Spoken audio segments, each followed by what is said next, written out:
I am here today. This is our 31st episode of Palmetto Politics. I'm Brady and this host. John Cummings, good morning.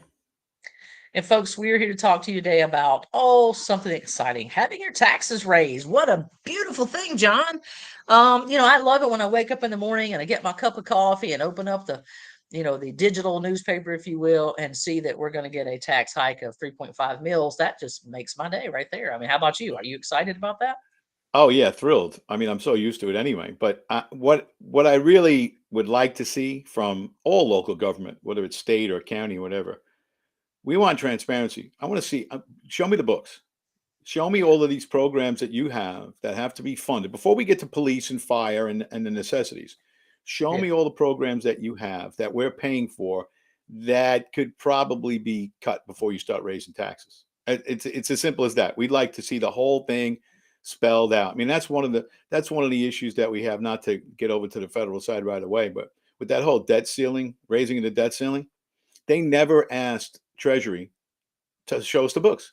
Show us Right. show us exactly how on June 2nd we're going to default. Show us how. Show us money coming Right. in. It's not difficult, right? We all do our taxes. Right. Show us money coming in, show us money going out, and let's see how we're going to default. Well, it's the same thing at the local level.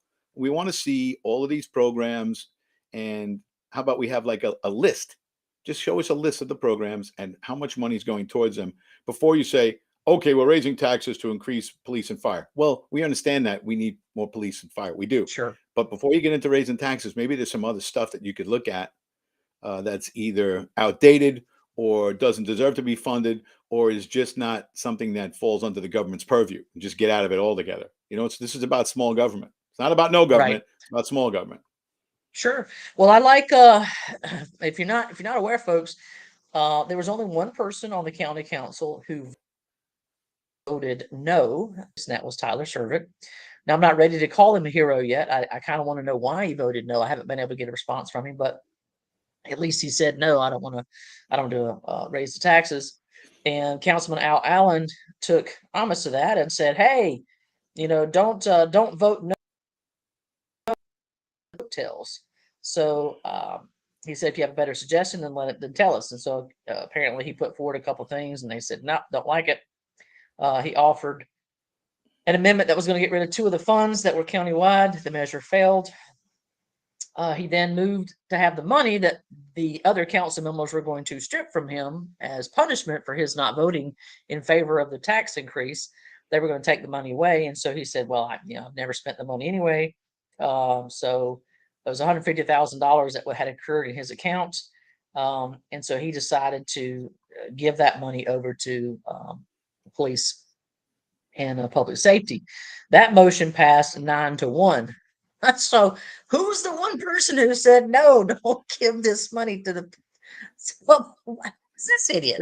They It voted better not have against. been ours. Mikey Mash that better than you because he's our Well, guy they over here in voted the 8th against. district. They basically voted against anything he was going to say, probably. So one person's always going to. Yeah, well, just one. The other 9 said Yeah. sure. Yeah, one person voted no. Um, I don't know. Uh, and then they kind of break it down, folks. It's going to increase the mills to 56.2 mills.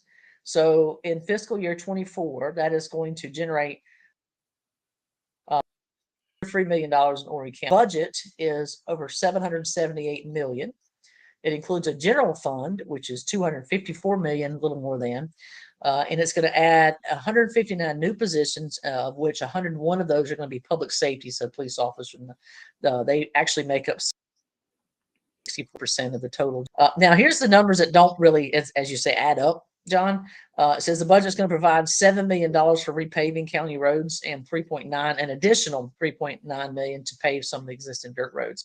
Now, I live here in the Forest Brook area, and they've promised, I think we were on Ride 3, maybe now widen the road here.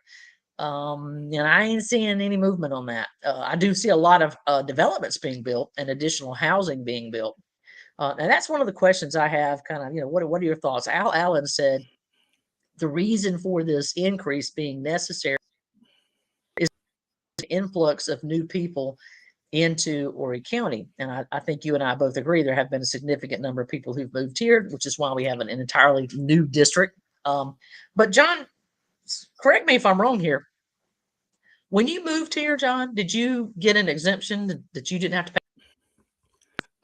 for?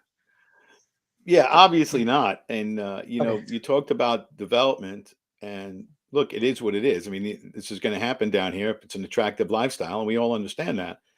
Yeah. But the developers who are doing very well down here, they need to bear part of this burden, and that should all be negotiated before they're given permits to build. Meaning that they have to do some improvement to the infrastructure, and there are, to be fair, there are Yeah. some developers who have done that. There are some projects where that was included, but I'm quite sure that there are developments where it's not, and that's Yeah. something that needs to be looked at very hard and fast. I'd also like to see somewhere, and I'm not knocking the newspaper article, I'm just knocking the lack of information. Where are these taxes being raised? I Yeah. mean, is it another penny tax? Is it a sales Oh, it's tax? your mills. Is it It's property your house property tax? tax. Yeah, that's what a mills tax Yeah, is. yeah, Sure. Yeah. yeah. It's property tax, but Yeah. that's probably not. If you look at what they'd like to do, I don't know if that's all going to cover it. You know, No, because and it's only going to generate a little over $3 million. right, it's not going to So cover it. yeah, And $7 million for roads doesn't seem like a lot to me. no, Um, no, you I don't know, think so either. and right, We and spend that again, on this one road over here. maybe developers need to kick in a little bit on that, and you can always look at tourism. I know people cringe when you say, "Well, you're going to drive people away," but if you put it, you put another 2 cents on the rent a car thing, unless you're renting your Yeah, car as a local because your car yeah, was in an accident, you just have a separate yeah, tax. All right, let's do what you got to do. We understand that no, taxes in some cases have to be raised just because of the growth in the population, but there's always way to streamline government, and there's always yeah, way to reassess the programs that you have before you look into raising taxes. Because one of the reasons people come here, look, is because the quality of life is good and the cost of living is pretty good. right. It's funny you should say that because I know you and I discussed. I've lived in a multitude of cities and states and countries for that matter because of my husband's time in the U.S. Army. And it is fairly common that the developers do bear some of the burden of the infrastructure upgrades. And I don't think that's really something that's being done here in Ori. And a hypothesis as to why the developers are not being asked to kind of bear some of that burden. I don't. You want to ponder or throw out any guesses as to why I think that our county council continues not to put that on the builders? Well, there's probably always some overlap between the people on the council and the interests that are involved in developing communities. I mean, I'm Could sure there's some be. overlap there. It could be, but I think very often too, people they're just hesitant too. They're like they don't want to. This is like they see this as the oh man, this is the golden goose. They're going to come in and going to provide all these jobs. They're going to create all this housing, but you didn't get to Sure. the infrastructure part of it. And that's one thing that I've learned, from being from New York, is that the government is rarely, if ever, proactive when it comes to anything. And before you start these new developments, you have to improve infrastructure first, not Yeah. after. It's Yep. first. And I could bore you with the details of a place that was developed by my house up in New York, when I was living there. And if I told you the whole story, you'd just scratch your head as to what happened, the overdevelopment and the complete and total lack of infrastructure that they provided, that they basically ended up with a campus of office buildings where 30,000 people work, and there's only one road in and one road out. There was supposed to be highway ramps. There was supposed to be a train stop. There's supposed to be everything, and they didn't do any of it, yet they built it anyway. Mm. And we had Mm. talked about all of those things before, Yeah. and they never came to fruition, and they built anyway, and guess what you have now? Chaos. Yeah, which is what Chaos. we're going to have here. I'm Yeah. just going to again, I'm just using my personal example because that's the one I'm most familiar with. I live in Forest Brook, so you come off 501, you get off at Dick Scobie Road there, make a right turn. You'll see a food line on your right. You just keep going. That road is literally, I don't know. I think I've 6 or 7 new developments, and I think that section of the road is only maybe John, it's not a very long road. Yeah. And right now in my neighborhood, they are building multi-family units. So that's going to add to the burden of the traffic here. And I found it very interesting. I remember when Johnny Vaught was running for chair, he was the district county, And he and others on the county council were adamantly telling me that the only, the easiest thing and their remedy for the traffic congestion on these roads was a very simple one, John. All they had to do was put in turning lanes. You just put turning lanes in, and then all vehicles that are making turns in, they'll just get in the turn, will just continue to flow. Bullshit. But Yeah. that has to happen. Because if you go to the end of this road, everybody knows where the swing bridge is that's around here. Okay. When you get to the end of the road, there's a couple of problems. One, you get to Hunter's Ridge area, and there are two schools there. There's an elementary school, and there's always terrible during the school year in the mornings when you're dropping kids off, and in the afternoons when they're picking kids up. And then you add into the mix that we have this swing bridge that doesn't have any rhyme or reason to when it opens and closes. And it takes about 10 to 15 minutes for that bridge to fully open and fully close. So they, in their infinite wisdom, decided, hey, let's put a major housing development right at the end of that road where traffic already backs up on the swing bridge. That makes so much sense, John. And you know what else they didn't do? They didn't put in a turn lane. Shocking. Shocking. Yeah. And it was supposed to be widened. The road was supposed to be widened, which would alleviate some of that. They didn't do that. Just like you said before, they went ahead and built it. We'll do that infrastructure stuff later. I mean, that's not a relevant issue. Yeah, and Holy cow. yeah, like I said, government is rarely proactive. I mean, rarely proactive. And my issue is it's always safety. I'm a safety guy. I mean, I was in law enforcement. I was in emergency services law enforcement. So I'm always thinking evacuation, Yep. catastrophe, whether it's natural or anything else, or the need to move people, whether it's really localized or on a massive scale. You need to be able to move people, period. Mm-hmm. And I'm not talking about Interstate 73 because that's a whole nother thing, and it's not going to move people the way you want to, especially if you can't get to it. That's another story for another time. But you need to be able to move people locally. If there's, God Right. forbid, an evacuation of a school, if there's anything that happens in the middle of the day, if there's some sort of toxic spill, you need to move people. And the one thing I noticed here is that as it's grown, it's become more and more difficult to move people, especially in Yep. an emergency situation. I went to the Republican meeting was last month, not this past month, the month before. And an 18-minute ride took me 45 minutes. Yeah. Yeah, So, I mean, it can accurate. happen. It's traffic. I get it. I had to go to 501. I get it. We're going to Mm-hmm. Horry to Georgetown Technical on 501. It took me a long time, and that's in a regular situation. Well, what happens if there's an evacuation situation? Well, people who I mean, do all the John, city nothing plan, happens here. the county planning, they need to do a better job of looking at that. And people always look past it. And it's a safety issue. I know you can be inconvenienced by traffic. Look, I spent 60 years in New York. I know about traffic, and I know what I'm sure inconvenience is. Yeah. But you can't move people here. It's impossible to move people, and you need to do those things to live in a safe environment. And I mean locally. Well, I'm I not mean, talking about massive evacuation. I'm talking about locally. right. Schools. If you have lockdowns, if you want to move people, if you have to move people in and out, you have to provide for We more have any kind infrastructure. of major tropical storms or hurricanes or anything like that No, ever hits this area. So, no, yeah, the pie in the sky there, John. You're just making stuff up. I know. Yeah, I so it says we were looking at the numbers, folks. It said 7 million to pave roads. Now I don't own a construction company, but I have a little bit of insight into the cost of these things. And I don't know what they're going to be paving for $7 million, but it ain't much. Maybe it's So, just the cost of the materials. I mean, yeah, I mean, is $7 that million on dollars. top of an additional $50 million that they're giving? I mean, here's my thinking. I know this is thinking way outside of the box. I hate to keep beating the dead horse on this one, but you noted before that we could, add taxes to things like, rental cars, etc. Well, we do that now. We have the hospitality tax, and I don't know where that goes to. What agency gets that money sent to them Gee, from those taxes? where does that go? Let's see. It's the Myrtle Beach Chamber of Commerce. Interesting. So the Myrtle Beach Chamber of Commerce gets over $50 million. And I don't really know. We, the people, are not allowed to see where that money goes. It's tax dollars, but they're considered a private entity, so we can't audit them for some really ridiculous reason. So one, I'd like to see some legislative change on that one, that we make a change post haste now. actually have an ability to audit that, where it's going and how it's being used. And secondly, I don't know how it's being used, so I don't know if this is happening already, but somehow doubt it is. But why don't we use some of those dollars to pay for public safety?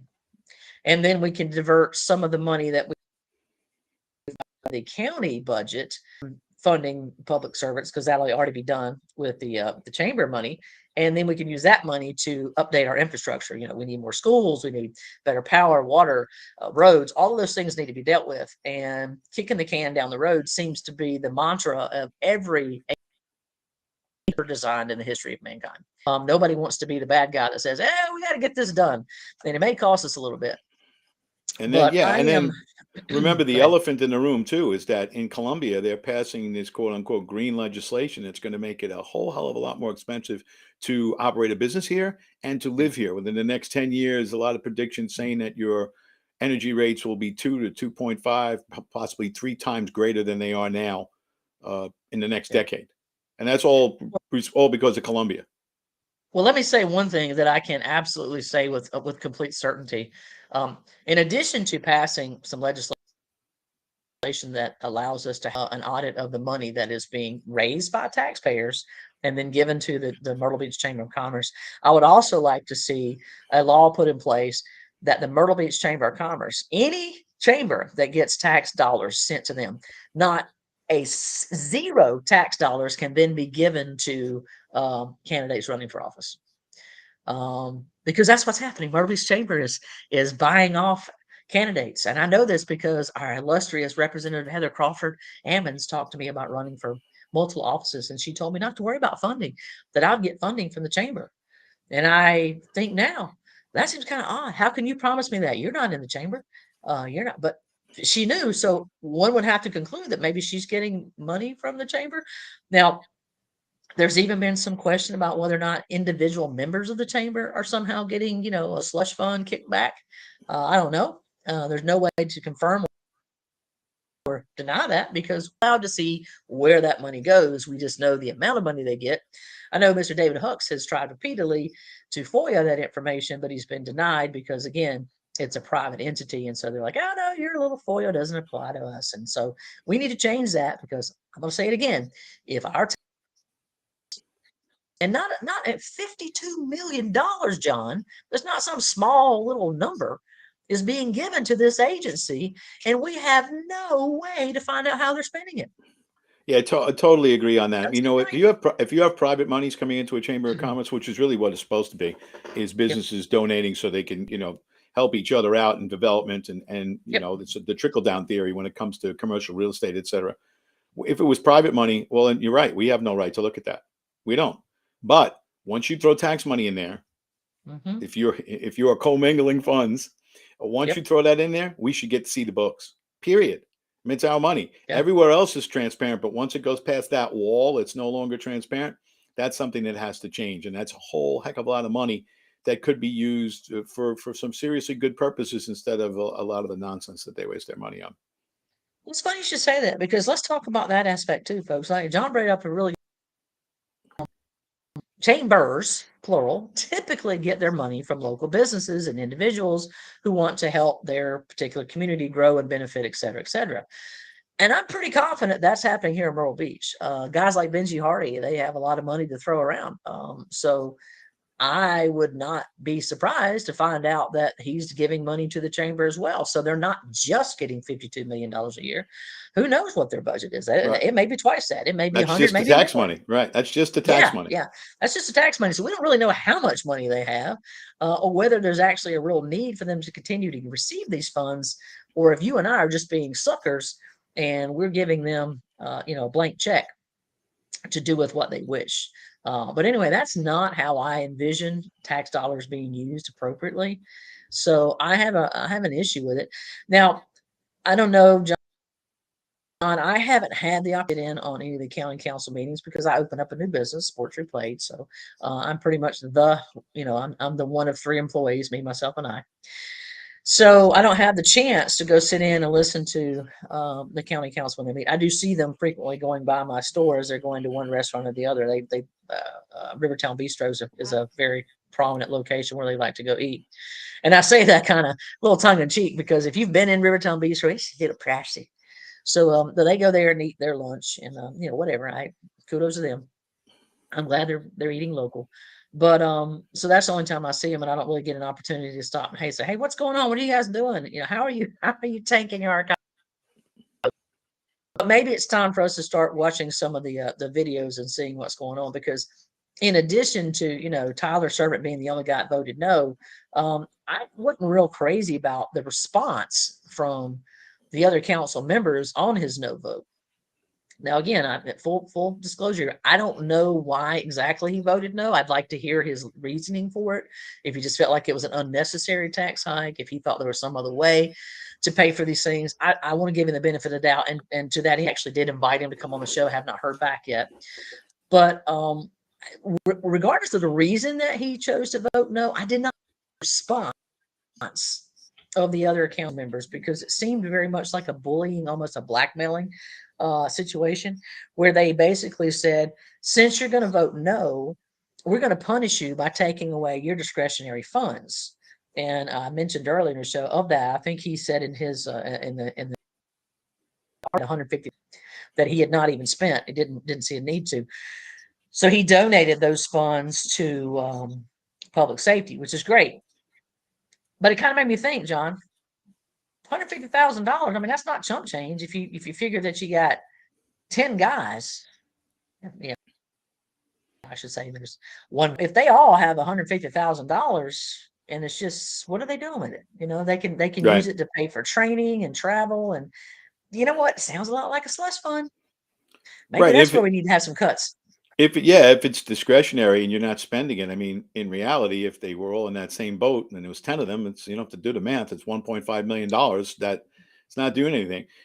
I know there are people in Congress, in the House in particular. I mean, they get a budget. They get a big, I think it's close to $2 million now per congressional Yeah. representative. And at the end, there's always a list that they put out, that the House puts out, of people who return money. And if I was running for office, I'd say, hey, look, I didn't spend all your money. Now some people would be mad at that. They'd say, what do you mean you didn't spend our money? We need your money, spend the money in the district. But look, if you don't spend it on, travel or office space or staff, and things are going very well for you, well, then you return what's left. Simple. But, And it means let me money ask doesn't this need to be question. allocated in the first place. Let me ask this question, and you may not know the answer. Okay, so they get roughly about 2 million. Are Yeah, those something like that. dollars kind of limited in terms of where they can go? Is it sort of like this is only for your budget? You can only use it for personnel, for training, and for travel, or it doesn't matter how you spend it? I mean, how is that Yeah, set up? I don't know. there's a whole list of things that go into that. It's like from what I understand, I didn't see it because I didn't win. It's Yeah, like a menu, but obviously it's for staff. right. You need legal. First thing you need is legal counsel, because even if you're an attorney, you might not be trained in how to write proper legislation. So you usually have to hire legal counsel for that. Right. Then you have your local district manager, who you have to pay handsomely. And then you have people on the staff. And then you have rent, especially in areas where, they're very spread out geographically. You might need to have 3 different offices. If you have a big county, you can't just say, hey, yeah, drive an hour and 20 minutes to see me.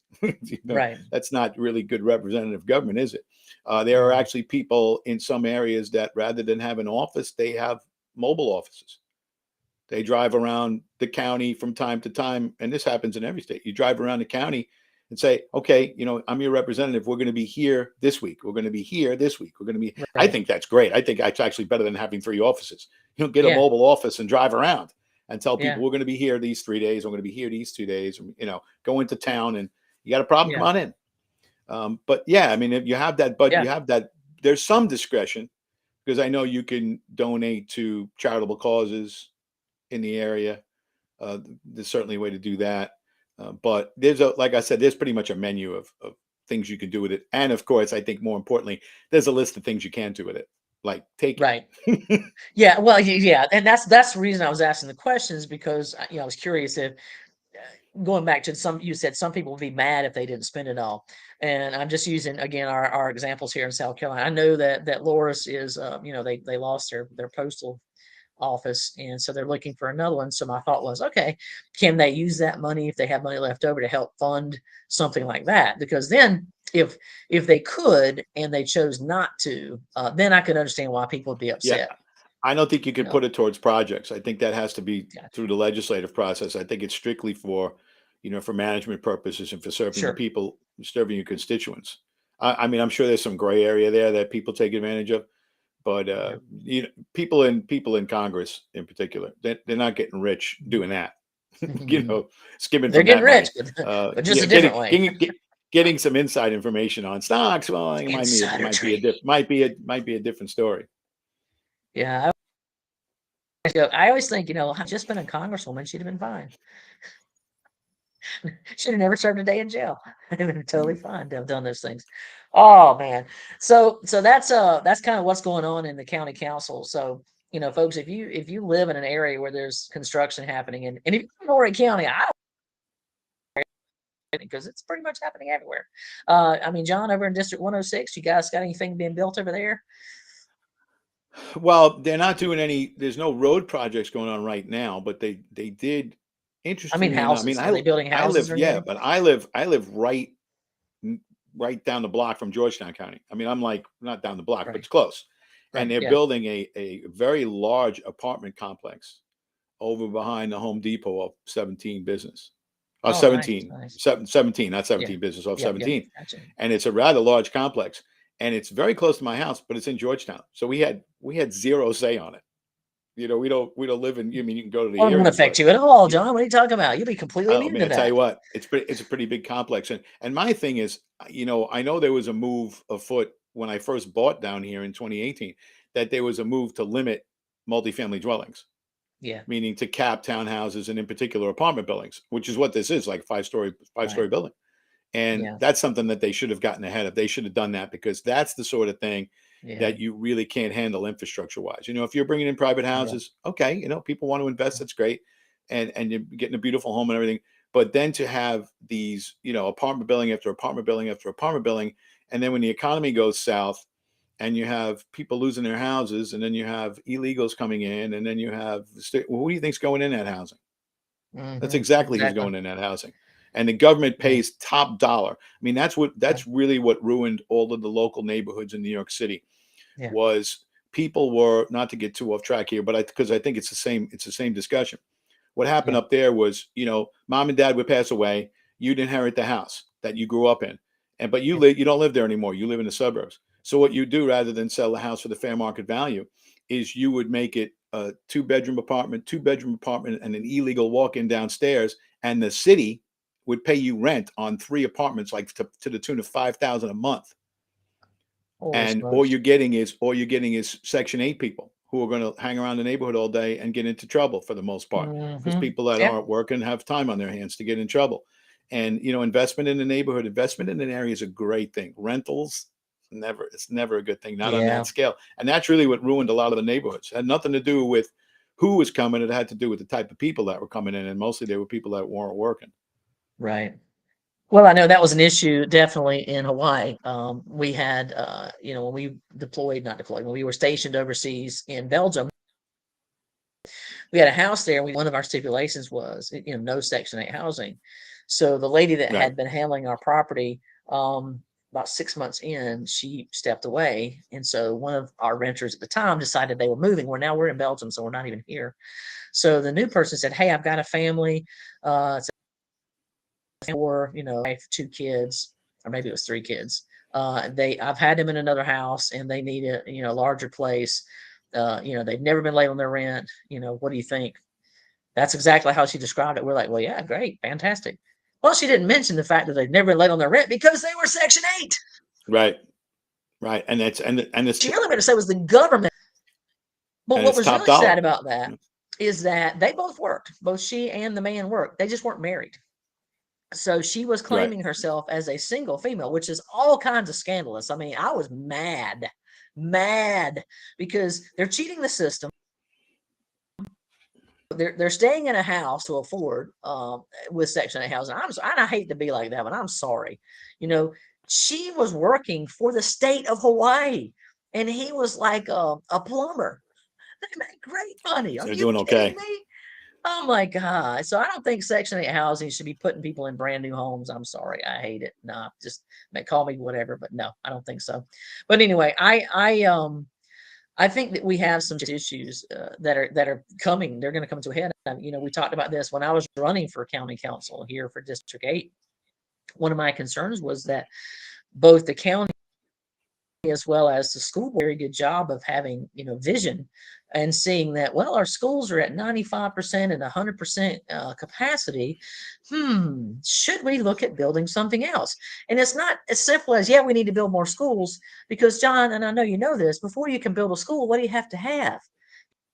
Yeah, You have to staffing have land and to have, staffing. well, staffing doesn't come first. Actually, first you have to have the land. You have to Right. build the Oh, school. right. Then you need staffing too. But they haven't even purchased land to build these schools. So Right. we have major problems with our schools. Not enough school classrooms, not enough seats, and certainly our staff is definitely an issue. That's an issue, but I think that stems in part because there's always been a significant turnover in teachers. That's not a new thing, but it has certainly been exacerbated by things like what we did with the COVID lockdown. You get people accustomed to staying at home and not having to go into the classroom. You're not having to be in a classroom, John. You know this. Then you don't have to deal with classroom management issues. You're not having Right. discipline issues. So that's a mixed bag. It's good and it's bad. You are not dealing with classroom management issues, but the parents are. And once those kids come back into the class 2 years, which we both know in some cases many schools were closed for 2 or even 3 years. So those kids that have never been in a classroom now, it used to be that kindergarten was kind of like the preparation they get you ready for. Okay, here's how you come into class. You sit in the desk, and it was. And then first grade was preparation for second, and second was preparation for third. Imagine having a group of kids walking in your class as third graders, and they've never been in a classroom before. Right. They've never had to sit at a desk. They've never had to follow a schedule. I cannot imagine the absolute insanity of that classroom. Your middle school kids who were, problem, students, for whatever the reason, whatever's going on at home, whatever, and now they're going into high school and they haven't been in a classroom managed atmosphere for 3 years. Can you imagine that at your high school? No, I can't, and I don't know how kids got through that. I mean, at least I know in my experience up in New York, we were closed from March 17th on till June, but we reopened in September, which is similar to what it was down here. The public schools, Yeah, they stayed yeah, closed they were closed for the better part of 7, 8 months. Some of these kids had mhm, like a lost year, and they yep, certainly didn't need that in their lives. When it comes to staffing, what I was talking about, there's obviously a shortage of teachers here and around the country. mhm, But building new schools is great, but if you have a shortage of staff now, you're going to have to get out and recruit teachers. I do like the fact that in Columbia, at least they passed legislation that allow a certain percentage, a very small percentage, of non-certified teachers to teach. mhm. Obviously, the pay grade is not the same. I know some people frown on this, but I would look to try to make that even simpler for people coming from other states who are experienced teachers.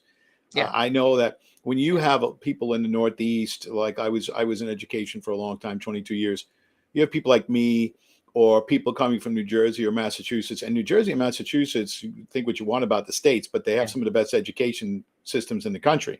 If you have right. people, and this is very common, you have people who've been teaching for 30 years. They already qualified for their pension, but they're just looking for a change of scenery. They can't get their pension for another 10 years, 13 years, but Right. that's fine. They have these houses that are selling for, they bought for 200,000, that are selling for 800,000, and they'd like to come down here and they'd like to work, and the money Yeah. isn't too much of an issue. But if you have a master's plus and you taught in a Massachusetts school, a New Jersey school, a Pennsylvania school, if you taught there for 30 years, and then the state wants all of these people to then go through retraining down here, I look, know. you know what? It's silly. You have a paper trail. These people have a paper trail. They've been, you can go through their file. They're outstanding teachers. They're really good at it. They're professionals. They know about classroom management. Otherwise, they wouldn't have lasted 30 years.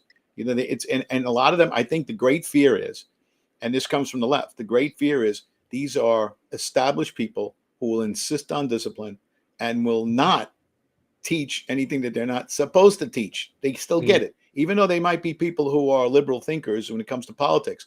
They stick to the curriculum. That's because that's how you get They'd kids stick to the to advance. yes. Right. You get kids to advance. So they should make that even easier than it is. They made it a little easier, but I think they should probably make it a lot more easier. And then guess what? Then you can actually go up to these states and you can recruit. Right, exactly. They do it with police officers. They send out stuff. You're on social media. They put up, you'll see posts. I get them because my students send them to me all the time. I get them. Hey, look, police officer in Orlando, police officer in Texas, police officer. They send it all over. And these guys are on the New York City Police Department, and they get these memos, these memes, everything saying, hey, look, come see, come with us. You're a professional. Come on down. But and they should do that with education too. And I think it would upgrade the education system tremendously. Not that the people that aren't here aren't doing a good job. But look, they're overworked. It's understaffed. They don't get a break. You come down here and you can actually come into a class. I understand you come down to a school down here and not get a break. Yeah, that is correct. It's crazy. I was talking to daughter and dad came in the store yesterday, and they were all well, not all of them.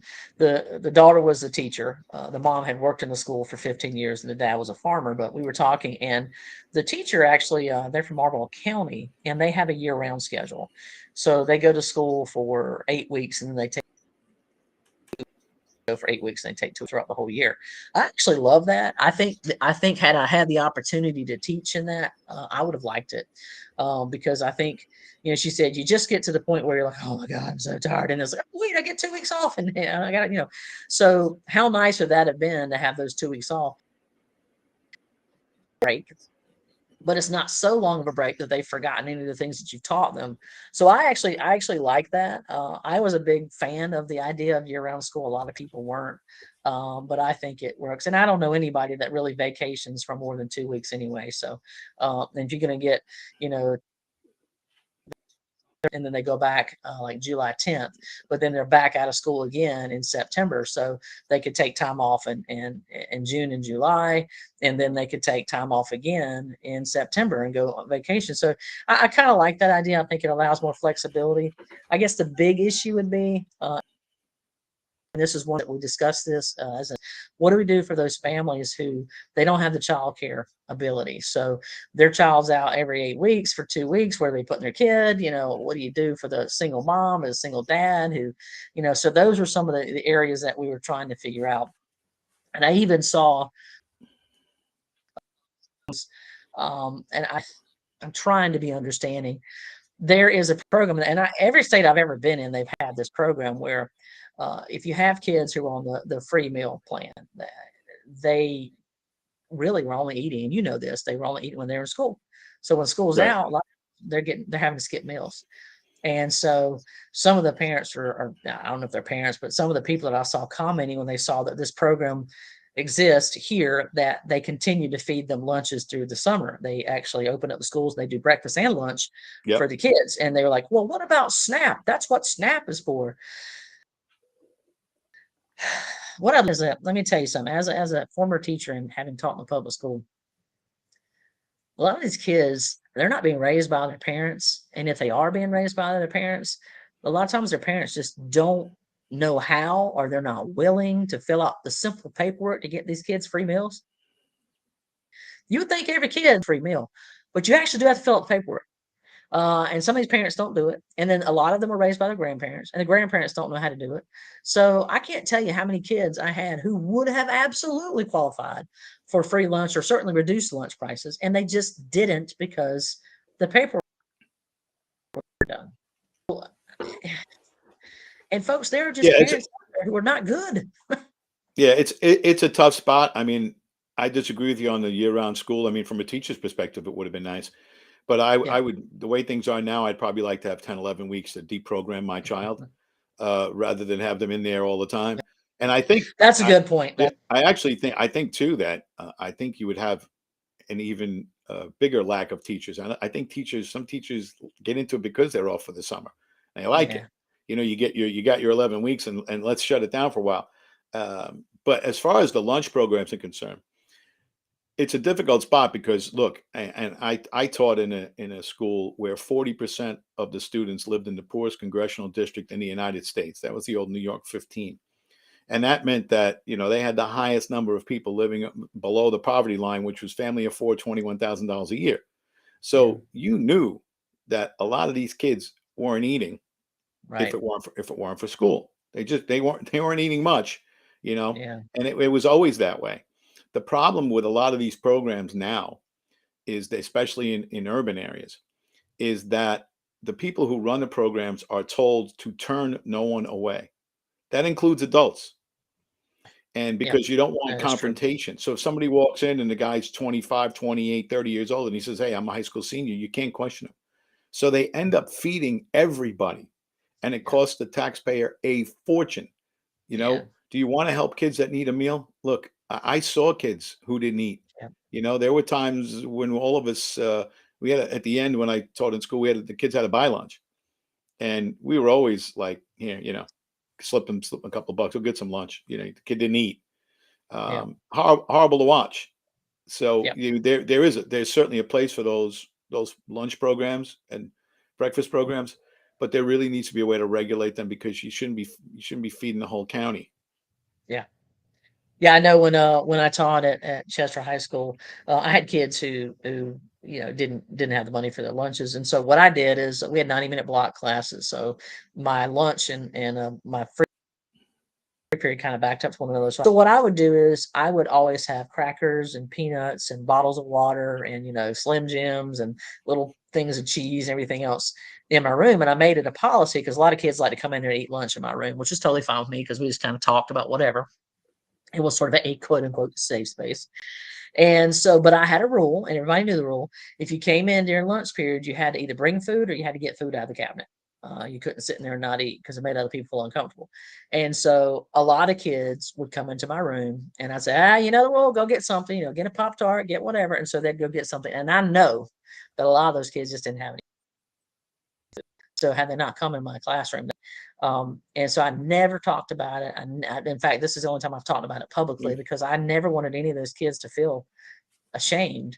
Because I know my mom talked about when she was a kid, and my grandmother had 12 kids, and so they were poor. Money for food, and she said that she remembered being a little kid and the teacher would come into the classroom, and that if you didn't have money to pay for lunch, they didn't let you go to the lunchroom. You had to stay in the classroom. Yep. Everybody else left and went to lunch. And mom said the teacher would come back in and she'd say, "Okay, y'all can come eat now, there's some stuff left over." I cannot imagine eating that Yeah. must have been. Talked about how embarrassed she was, but at the same time she was hungry. And so she would go in and her and her sisters, and so I guess I just had that imprinted on my brain that I never want that to happen to a student. And I remember even when I was in high school, they used to have lunch tickets. Right. You'd get a little red. Red was like you full price. I don't remember the colors exactly. Red was you paid full price. Blue was like reduced lunch, and green was free lunch. I'm just Free. Right. Right. Yeah, that's like, pretty much what they did up in New why York. would you do that? Because then a Right. kid gets up there and he's got a different colored ticket. Now everybody knows what it means. Then I just remember thinking, what a horrible thing to do to kids. Right. That's terrible. You know what I mean? I thought, God, this is not good. Just give them all the same daggum colored ticket. Come Well, on, you know the now kid's name. now it's a scan. It goes on your ID Well, card. yeah, now I just want to say Yeah. Yeah. that it's Oh definitely yeah. gotten It better. Yeah, was. now it's a scan system for sure. They don't, but Well, still, I hey, was like, oh, geez. in elementary school, we walked home for lunch. We went home.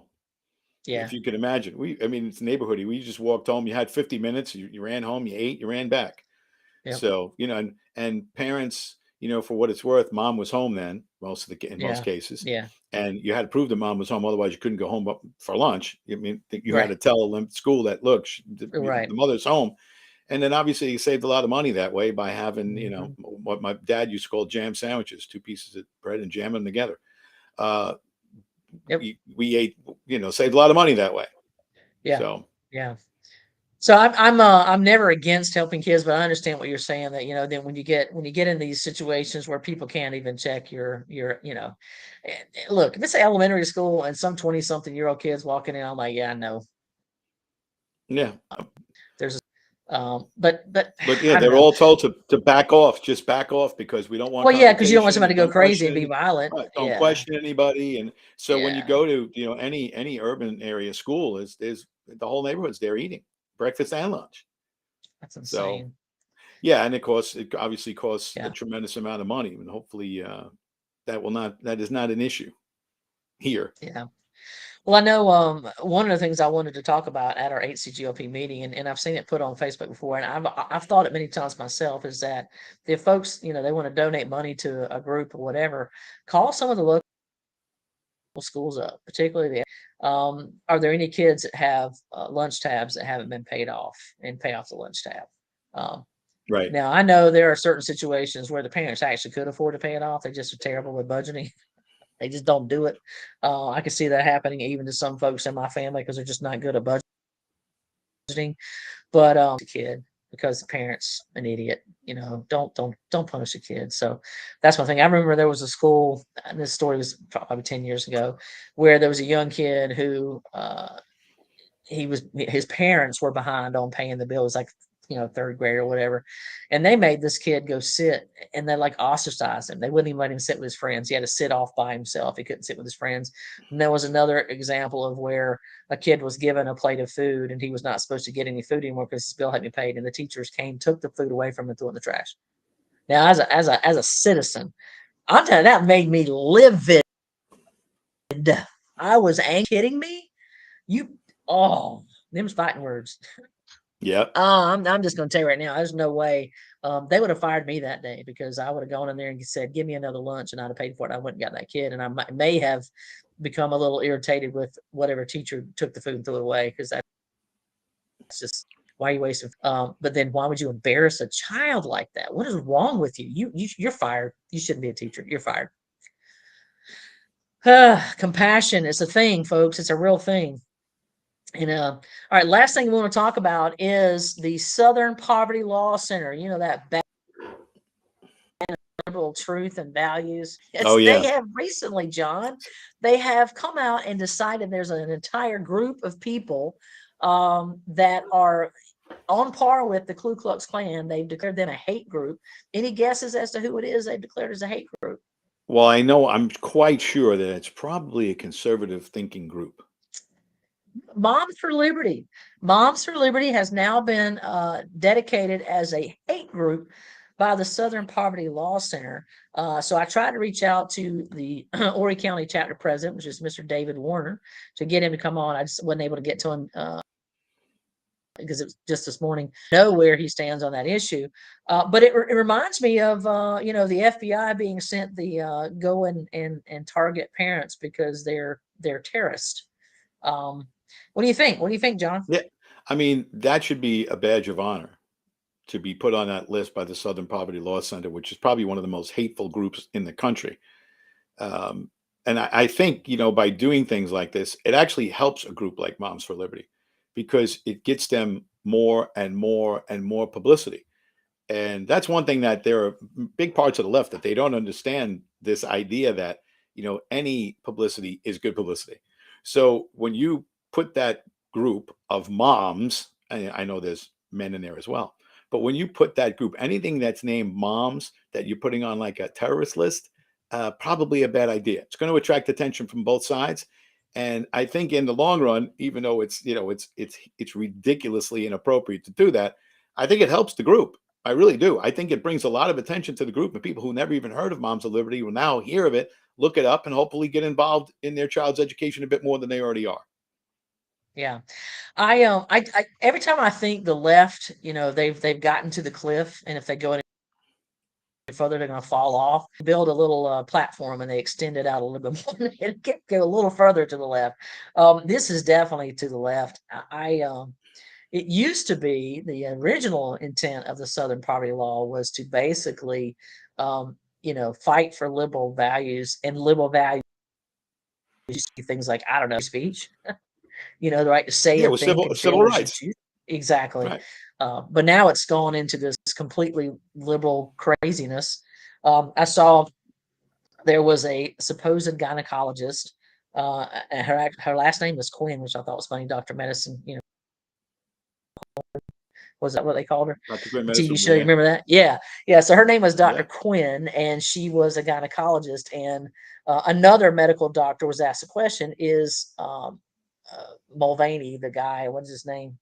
The Bud Light guy, Dylan. Dylan Mulvaney, is he a woman? No, he's not. He's a man. Gynecologist says, gynecologist here. Yes, he's absolutely a woman. And somebody said, well, can you give him a pap smear? Well, being able to have a pap smear does not limit you from being a woman. I'm like, yeah, it pretty much does. I'm sorry, it pretty much does. Just like if I were to go into the doctor's office and he said, well, cough and turn your head, I need to do a prostate check. What's the problem with that, John? Yeah. Turn your head and cough. Oops. I don't have a prostate. Women Right. do not have prostates. So that's pretty stupid. So this whole make believe, we can pretend, look, I don't care what you do in your home with other consenting adults. Don't care. Don't care if you dress as a woman when you walk out in public. Don't care. What I care about is you forcing myself and others to accept your delusion. Not going to play that game. Not going to play that game. Walk up to you and tell you, dude, you're not a woman, you're a dude. I'm not going to do that. However, if you get in my face and you come into my business and you tell me that I have to respect you as a woman, I'm going to say, there's the door, buddy. See your way out. Because no, I ain't. I'm not doing it. I'm not playing your game. I'm not going to pretend along with you. I'm not playing make believe. You're not my child. Now, if I had a child, we were playing make believe and he said he was Superman. Okay, we'll pretend. But I'm certainly not going to let that pretending go to he's climbed up on the roof of my house and he's going to leap off because he thinks he's Superman. At some point in time, the parental role has to kick in and say, okay, son, you're actually not Superman. Yeah. You're not. You can't do that. Well, What do you think? yeah, those who continue to preach tolerance are the least tolerant amongst us. Yeah. They have no tolerance for a viewpoint other than their own, and they are in the overwhelming minority. Overwhelming. I mean, you could just look at polling everywhere.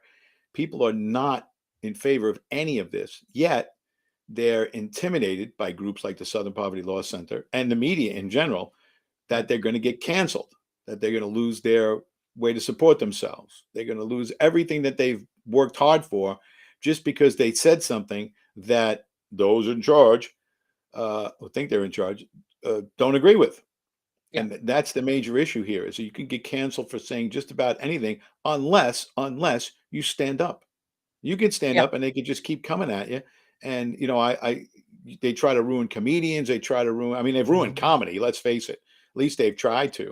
Yeah. But this whole fine line that you have to walk so you don't offend anybody, get over it.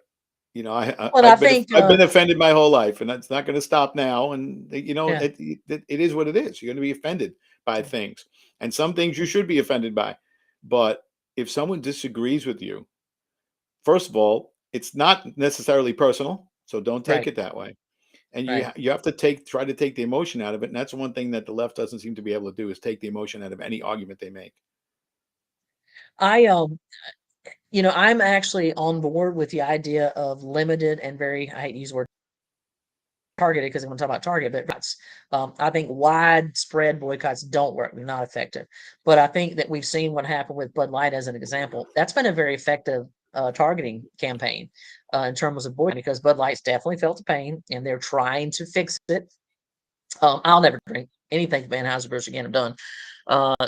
We were talking about Coca-Cola the other day, and I said, look, guys, I quit drinking Coca-Cola a couple of years ago when they said that you needed to be less white. I have no way to be less white. Sorry. I mean, I guess I could get a tan, but that's not what they meant. And I'm not going to play a part in that silliness. So that was the end of Coke drinking for me. I don't drink any Coke products whatsoever. My son had a party this past Friday. I didn't buy a single Coke product, but some people brought some Sprite in, and I thought, you guys forgot already. And this is at Christian Academy. Y'all need to wake up and stop spending your dollars at woke companies. And then Target with their Tuck-It bathing suits, and the onesies geared towards babies with whatever transgender nonsense on their shirts and their infants and so on and so forth. Target is feeling the pain as well. So I do think there is a place for that. We definitely, but it has to be, as Dan Bongino and Ben Shapiro both said, it has to be very specific. You can't just do a broad. We're not going. You can't boycott everybody. And I think Ben Shapiro made a great point. It's easier to boycott, say, Bud Light, because you go to the grocery store, you're going to get your 6-pack of beer or whatever. You walk in, there's a beer cooler there. You got Bud Light, Miller Light, Coors Plenty of Light, Natty choices. Light. You know, there's a lot of choices. So you're very easy to reach in and grab something else. A little tougher with a company like Target, because really they're only Kmart and Walmart. Well, now it's pretty much Walmart and Target are your two main retail big chain stores. You do have some others, and groceries. Obviously, there are more grocery chains. So if you're going to get your groceries, don't go to Target, don't go to Walmart. Go to a local, owned grocery store, Safeway, Lowe's, Food Line may have, Publix, and do that. And Ben Shapiro said, look, you don't even have to do it forever. How about you don't shop in Target for a month? How about you don't sharpen, maybe 6 months, whatever you can do. We're not saying do it forever, but let's, for 30 days, for the month of June, when they're posted in the store, don't shop there. Take your business somewhere else. They'll feel that pain and they'll say, you know what, our June sales are always down. It's always terrible in June. Yeah. Wonder why that is, guys. So, if you do a targeted, attack in that way, I think it's going to benefit you. But at this point, my old real estate company, Keller Williams, has gone woke, and they got all their pride stuff everywhere, and I wanted to vomit. So I'm so glad I left them. So, folks, if you're going to go into real estate, don't go to Keller Williams. They were going woke when I was there. That's part of the reason why I decided to leave as well. So go with some other company. Don't. In fact, if you're looking for an agent to sell or buy your home, don't go with Keller Williams. Send a message. We're not going to use you anymore. Go pick somebody else. Use Realty One Dockside. Use one of the local guys. But if we stick together, I think we can make a difference. Yeah, but it does have to be targeted. Yeah, on that line, there is a website, and this is more really, I guess, to go against if you're looking for an alternative for Amazon, if you shop online a lot, things like that. Right. There's a website called publicsq.com. So publicsquare.com, publicsq.com. And it says right on their webpage, our values: pro-life, pro-family, pro-freedom. Our mission guides everything we do. Businesses you find on Public Square are values aligned by design. And basically what it is you join. It doesn't cost anything to join. And there's over 1 million freedom-loving Americans in shopping quality products, services, discounts, etc. So they're all people who are similar, like-minded with us, and they have small businesses, and they've posted their companies on here, and people can shop with companies that have been vetted.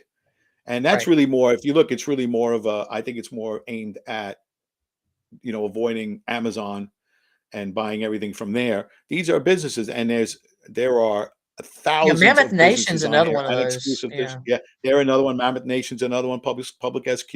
They're doing You got extremely well. Pure Talk. You got Patriot Mobile. I mean, there are a lot of companies, and Oh yeah, so Dan you can and do it. Ben call Yeah, that. and those aren't really boycotts. You're Mhm. just helping small businesses who have listed with these websites, and Yeah. see if you like what they have. So that one's publicsq.com, and like you said, Mammoth Nation, etc. There's a lot of people that are doing it, and like I said, I'm not always in favor of boycotts either, because you hurt people that are working for those companies too, the everyday guy.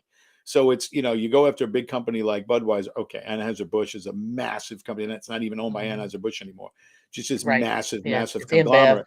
Right. So, but you can do this locally, if you don't want to go to Target, or you don't want to go on these websites and see what they have to offer. I know there's a lot of farmers and ranchers on there. There's a lot of organic products on there if you want to eat healthy. There's a lot of services, local stores. You just go register, go on there. It doesn't cost anything. You can add your business to it and see how it goes. But if that's certainly an alternative that has come up. Yeah, I would like to see. I said this before. I'd like to see Mike Lindell opening up a My Retail store. Yeah. And Walmart. I'd shop there. Absolutely, I would shop there. I'd spend all my dollars there instead of going to those other places. And I think he can do it because he certainly has the funding, and maybe he gets a few other people like Donald Trump and some others to get in there and help him with funding as well. Well, that's really all we got for today.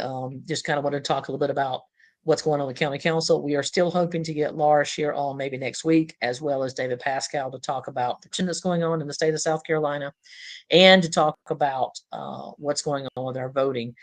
Please contact your senators, because as John mentioned, well, you may not have heard it, they are putting up the bill for fentanyl to increase the penalties if you're caught dealing fentanyl.